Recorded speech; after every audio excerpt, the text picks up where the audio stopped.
అమ్మ లేదు, డాడీ డ్యూటీలో ఉన్నారు. నా ఫ్రెండ్స్ ఎవ్వరికీ ఇలా లేదు. It's not fair uncle. వాళ్ళ అమ్మ బ్రతుకున్నప్పుడే దర్శన్ కోసం బర్త్డే గిఫ్ట్స్ రెడీ చేసింది. ఏ సంవత్సరం ఏ గిఫ్ట్ ఇవ్వాలో కూడా తనే డిసైడ్ చేసింది.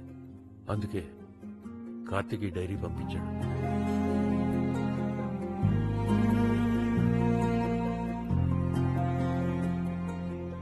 ఈ బుజ్జి పాప ఇన్ని తెలివితేటలకు సీక్రెట్ నాకు తెలిసిపోయింది. ఈ తెలివంతా అమ్మది.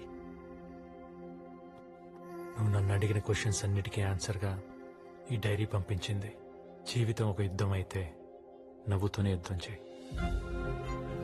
If life is a war, fight with a smile. Uncle, నాకు తెలుగు చదవడం అసలు రాదు. ఈ డైరీ నా కోసం మీరు చదువుతారా ప్లీజ్? చూపిస్తాను.